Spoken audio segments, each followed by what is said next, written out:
조선 중기 나라 전체가 절망의 그림자에 휩싸여 있던 시절이었습니다. 궁궐 안에서는 매일같이 흥청망청한 연회가 벌어지고 있었고 왕은 전국 각지에서 미녀들을 불러 모아 밤낮 없이 술과 여색에만 빠져 지냈습니다. 나라의 국가는 텅 비어가고 백성들은 굶주림에 허덕이며 죽어나가고 있었습니다. 그에 또한 극심한 흉년이 들어 곡식은 귀하기가 황금만큼 했습니다. 길거리에는 굶어 죽은 시체들이 널려 있었고 살아남은 백성들의 원망의 소리가 하늘을 찌를 듯 했습니다. 이런 폭군이 어디 있단 말인가. 백성은 굶어 죽어가는데 저 혼자만 호의호식하며 하늘이 언제쯤 저런 임금을 벌을 내릴 것인가. 백성들의 한숨과 저주가 끊이지 않았지만 왕은 아랑곳하지 않았습니다. 오히려 더욱 방탕한 생활에 빠져들 뿐이었습니다. 그런 어지러운 세상 속에서 깊은 산골 마을에는 이석이라는 20살의 젊은이가 살고 있었습니다. 그는 왕가의 성씨를 가지고 있었지만 이미 오래전부터 권력의 중심에서 밀려난 먼 친척의 후손이었습니다. 집안의 가세는 기울어진 지 너무 오래되어 이제는 아무도 그가 왕족의 피를 이어받은 줄 알지 못했습니다. 이석은 매일 새벽부터 깊은 산속으로 들어가 나무를 베어 시장에 내다 팔아 생계를 꾸려갔습니다. 그의 어머니는 오래된 병으로 몸져 누워 계셨고 이석은 그런 어머니를 극진히 모시며 살았습니다. 어머니, 오늘은 좋은 땔감을 많이 구했습니다. 이것을 팔면 며칠은 넉넉하게 지낼 수 있을 것입니다. 고생이 많구나, 서가. 내가 이렇게 효성이 지극하니 하늘이 언젠가는 보답해 주실 것이다. 이석의 어머니는 비록 병들었지만 아들에 대한 사랑과 믿음만은 변치 않았습니다. 그녀는 집안에 대대로 내려오는 병법서와 사서삼경을 이석에게 읽히며 비록 가난하지만 학문을 게을리하지 말라고 당부했습니다. 이석은 키가 훤칠하고 체격이 장대했으며 타고난 완력이 남달랐습니다. 깊은 산에서 나무를 하다 보면 종종 호랑이나 산적을 만나기도 했지만 그때마다 그들을 물리치고 무사히 돌아올 수 있었습니다.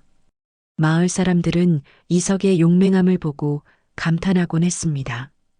이석이 참 대단하다. 저런 청년이 있으니 우리 마을이 든든하구나. 맞아.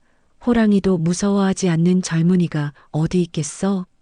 하지만 이석 본인은 자신의 뛰어난 능력을 자랑하기보다는 언제나 겸손한 마음으로 어머니를 모시고 착실히 살아가려고만 했습니다.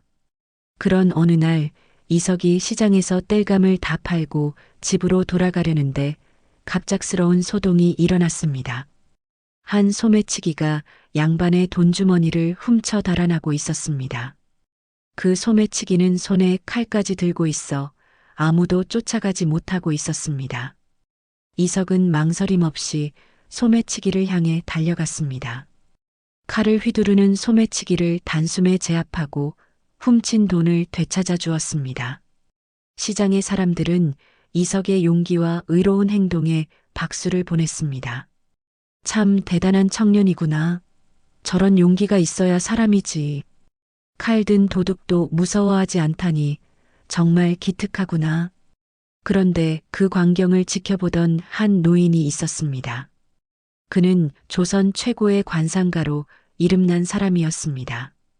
그는 이석의 얼굴을 자세히 살펴보더니 깜짝 놀라며 눈을 크게 떴습니다. 이런 관상이, 이것은 분명히. 관상가는 이석에게 다가가 정중히 인사를 했습니다. 젊은이, 혹시 생년월일을 물어봐도 되겠는가? 이석은 영문을 모르겠다는 표정으로 대답했습니다. 저는 정유년 3월 15일에 태어났습니다만. 관상가는 더욱 놀라며 이석을 뚫어져라 바라보았습니다. 관상만으로도 왕의 기운이 역력했는데 생년월일까지 왕의 사주와 일치했던 것입니다. 젊은이, 앞으로 어떤 일이 있더라도 지금 그 백성을 위하는 착한 마음만은 절대 잃지 말거라. 그것이 그대의 운명을 좌우할 것이네. 이석은 무슨 뜬구름 잡는 소리냐는 듯 고개를 저었습니다. 노인장, 무슨 말씀을 하시는지 모르겠습니다. 저는 그저 나무나에서 먹고 사는 평범한 사람일 뿐입니다. 그렇게 말하고는 이석은 집으로 향했고 관상가는 그의 뒷모습을 오래도록 바라보았습니다. 하늘이 이 나라를 버리지 않았구나. 저런 인물이 있다니. 관상가와의 만남이 있은 후로도 이석의 일상은 변함없었습니다. 매일 산에 올라 나무를 하고 어머니를 극진히 모시며 평범한 나날을 보내고 있었습니다. 하지만 나라의 상황은 날이 갈수록 더욱 악화되고 있었습니다. 왕의 방탕한 생활은 더욱 심해져서 이제는 밤낮을 가리지 않고 연회를 벌였습니다. 궁중의 재물은 바닥이 나고 백성들에게 걷어들이는 세금은 점점 더 무거워졌습니다. 백성들의 굶주림은 해결되지 않았고 오히려 더 많은 사람들이 굶어 죽어갔습니다. 이대로 가다가는 나라가 망한다. 왕을 바꾸지 않으면 우리 모두 죽는다. 조정의 신하들 사이에서도 왕에 대한 불만이 높아져 갔습니다. 특히 병조판서를 중심으로 한 일부 신하들은 비밀리에 모임을 갖고 나라를 구할 방법을 논의하기 시작했습니다. 대감, 이대로는 안 됩니다. 왕을 갈아치우지 않으면 이 나라는 정말로 망합니다. 그렇지만 왕족 중에 왕위를 이을 만한 사람이 있는가? 왕이 의심이 많아 형제들과 아들까지 모두 제거해버렸는데 먼 친척이라도 찾아봐야 합니다. 분명히 어딘가에는 있을 것입니다. 병조판서와 그의 동지들은 은밀히 왕족의 후손들을 수소문하기 시작했습니다. 그러던 중 깊은 산골에서 나무꾼으로 살아가는 이석이라는 인물이 있다는 소식을 접하게 되었습니다. 그자가 정말 왕족의 후손이라고 확신할 수 있는가? 족보를 확인해 보니 분명합니다. 비록 먼 친척이지만 왕의 혈통을 이어받은 것이 틀림없습니다. 그렇다면 한번 불러와 보자. 과연 왕의 자질이 있는지 살펴볼 필요가 있다. 병조판서는 신중하게 사람을 보내 이석을 집으로 불러왔습니다. 이석은 갑작스러운 일에 당황했지만 어머니의 당부에 따라 병조판서 댁으로 향했습니다. 서가, 무슨 일인지는 모르겠지만 언제나 정직하고 의롭게 행동하거라. 그것이 우리 집안의 가훈이니라. 예, 어머니. 걱정하지 마십시오. 대감댁에 도착한 이석은 병조판서와 몇몇 중신들 앞에 서게 되었습니다. 그들은 이석의 외모를 보고 먼저 놀랐습니다. 키가 크고 체격이 건장할 뿐만 아니라 얼굴에 왕자의 품격이 흘러나오고 있었기 때문입니다. 그대는 평소에 어떤 공부를 하였는가? 비록 가난하지만 어머니께서 물려주신 병법서와 사서삼경을 읽었습니다. 병조판서는 이석에게 여러 가지 질문을 던지며 그의 학식과 인품을 시험해 보았습니다. 이석은 비록 나무꾼으로 살았지만 어머니의 가르침에 따라 꾸준히 공부해온 덕분에 깊은 학식을 보여주었습니다. 백성들이 굶주리고 있는데 왕은 어떻게 해야 한다고 생각하는가? 왕은 백성의 아버지와 같습니다. 자식이 굶주린다면 아버지가 어찌 혼자 배불리 먹을 수 있겠습니까? 왕은 백성을 위해 존재하는 것이지 백성이 왕을 위해 존재하는 것이 아닙니다. 이석의 대답을 들은 병조판서와 신하들은 크게 감동했습니다. 이런 인품과 생각을 가진 사람이라면 충분히 왕의 자질이 있다고 판단했습니다. 그대를 새로운 왕으로 추대하고 싶다. 어떻게 생각하는가? 이석은 갑작스러운 제안에 당황했습니다. 하지만 나라의 현실을 생각하고 고통받는 백성들을 떠올리니 마음이 무거워졌습니다. 관상가가 했던 말이 이런 뜻이었던가? 이석은 한참을 고민한 후 결심했습니다. 만약 제가 정말로 이 나라와 백성들을 위해 도움이 될 수 있다면 목숨을 걸고라도 해보겠습니다. 병조판서는 이석의 각오를 보고 크게 만족했습니다. 이제 구체적인 계획을 세울 때가 되었습니다. 보름날 밤을 기해 거사를 일으키겠다. 왕이 술에 가장 깊이 취하는 날이니 성공 확률이 높을 것이다. 병조판서는 자신이 동원할 수 있는 5천 명의 정예 군사를 준비했습니다. 또한 왕의 주변에서 폭정을 도운 십상시와 같은 간신배들의 명단을 작성하여 함께 처단할 계획을 세웠습니다. 거사일이 다가오자 이석의 마음도 복잡해졌습니다.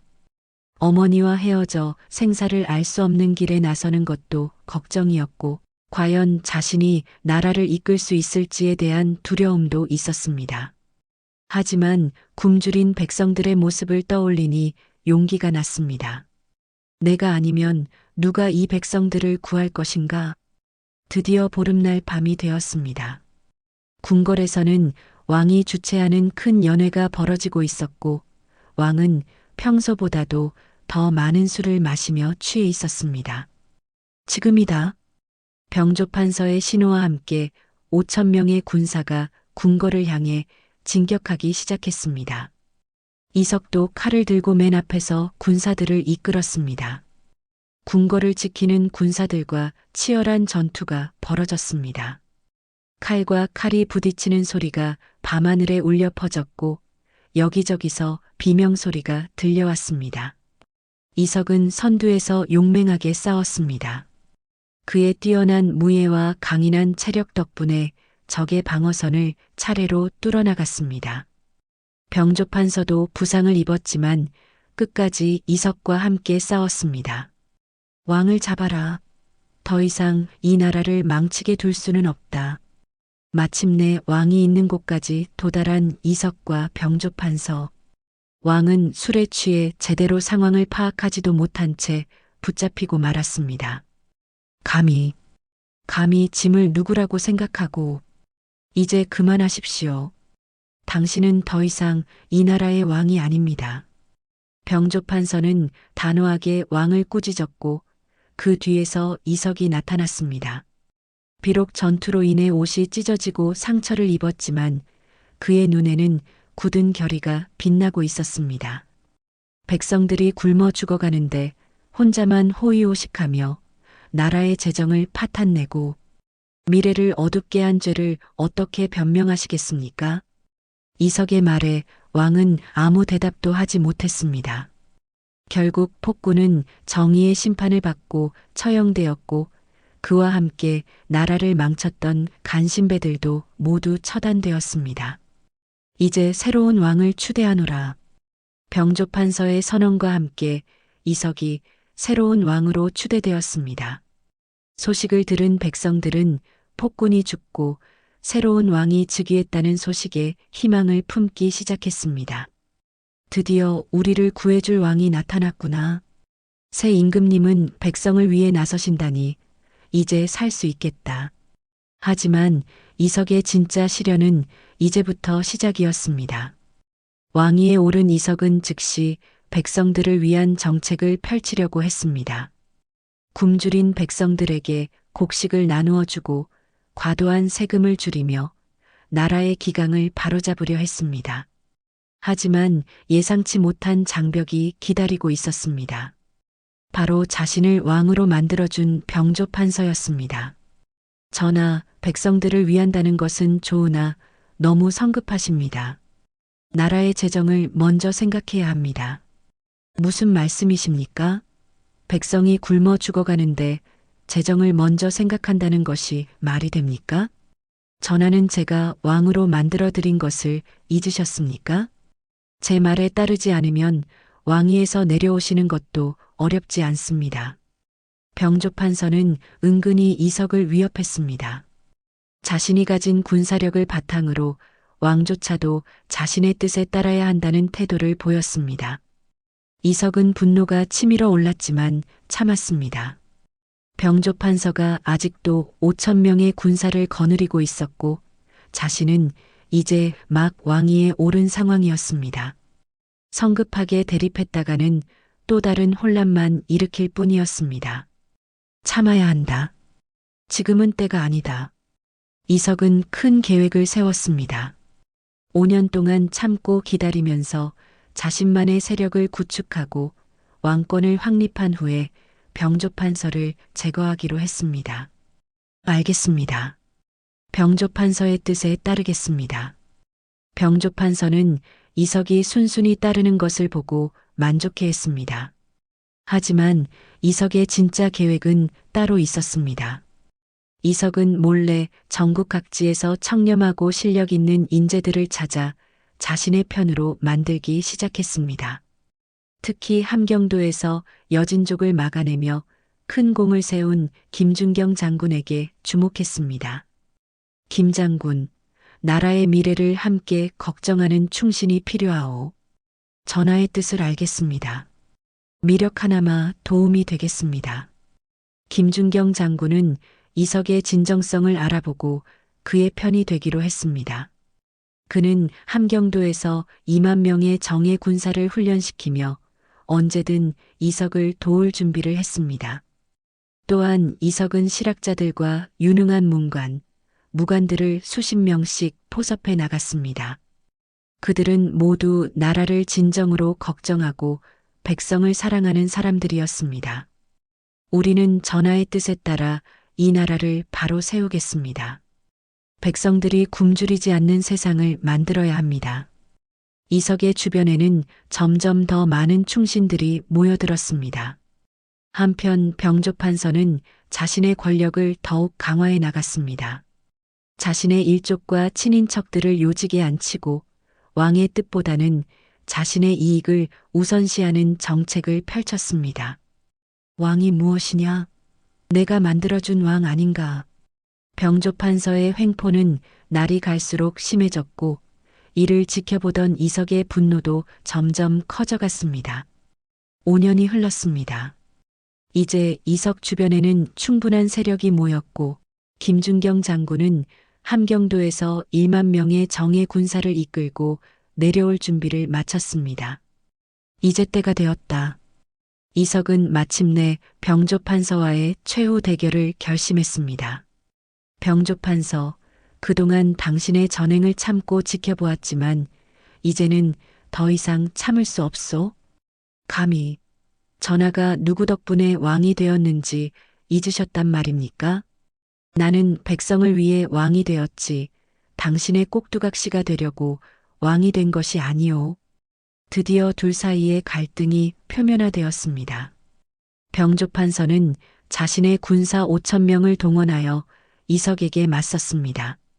하지만 이석에게는 김준경 장군이 이끄는 1만 명의 정예 군사가 있었습니다. 함경도에서 여진족과 싸우며 단련된 그들의 실력은 병조판서의 군사보다 훨씬 뛰어났습니다. 충신들이여, 나라를 좀먹는 간신을 처단하자. 전하를 위해, 백성을 위해. 치열한 전투가 벌어졌지만 결과는 예상되었습니다. 병조판서의 5천 군사는 김준경 장군의 1만 정예 군사를 당해낼 수 없었습니다. 항복하시오, 병조판서. 이럴 수가. 내가 만든 왕에게 당하다니. 병조판서는 결국 항복할 수밖에 없었습니다. 이석은 그를 유배 보낸 후 사약을 내리고 그와 함께 나라를 좀먹던 일당들을 모두 처단했습니다. 이제 진정한 왕권이 확립된 이석은 그동안 꿈꿔왔던 정책들을 마음껏 펼칠 수 있게 되었습니다. 백성들에게 곡식을 나누어 주고 농업과 상업을 장려하라. 실용적인 학문을 받아들여 나라의 실력을 키우자. 군사를 강화하여 외침을 막을 준비를 하자. 이석의 개혁 정책은 즉시 효과를 보였습니다.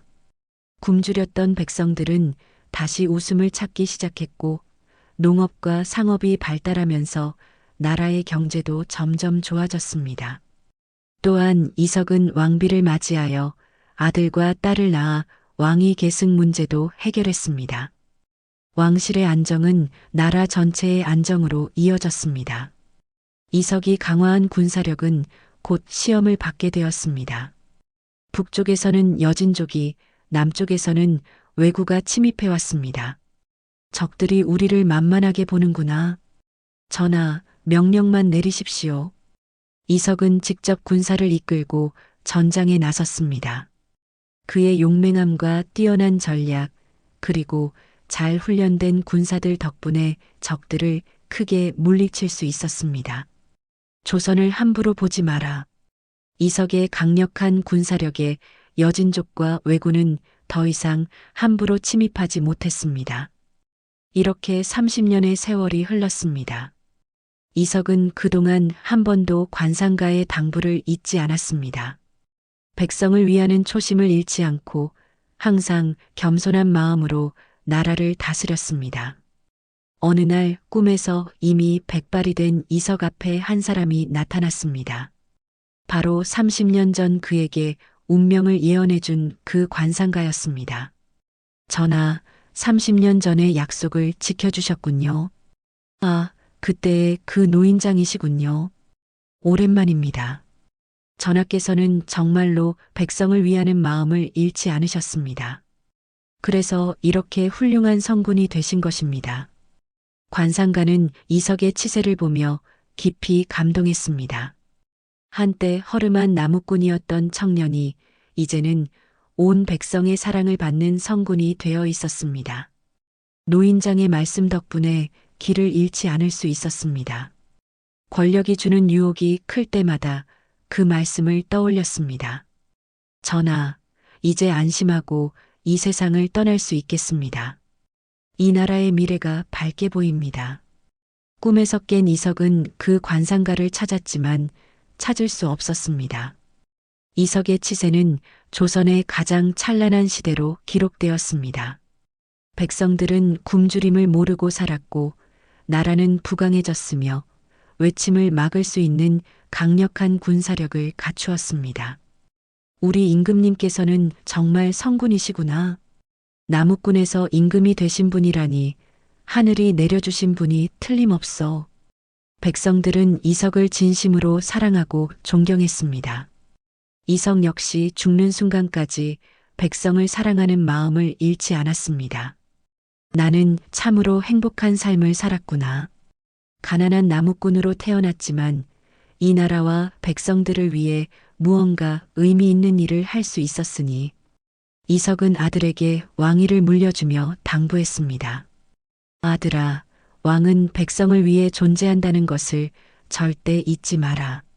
그것이 우리 집안의 가훈이요. 왕이 지켜야 할 도리이니라. 예, 아버지. 아버지의 뜻을 이어받아 백성을 사랑하는 왕이 되겠습니다. 이석은 평화로운 미소를 지으며 눈을 감았습니다. 그의 주변에는 사랑하는 가족들과 충신들이 모여 있었고 궁 밖에서는 수많은 백성들이 그의 평안을 빌고 있었습니다. 후대의 역사가들은 이석을 나무꾼 성군이라고 불렀습니다.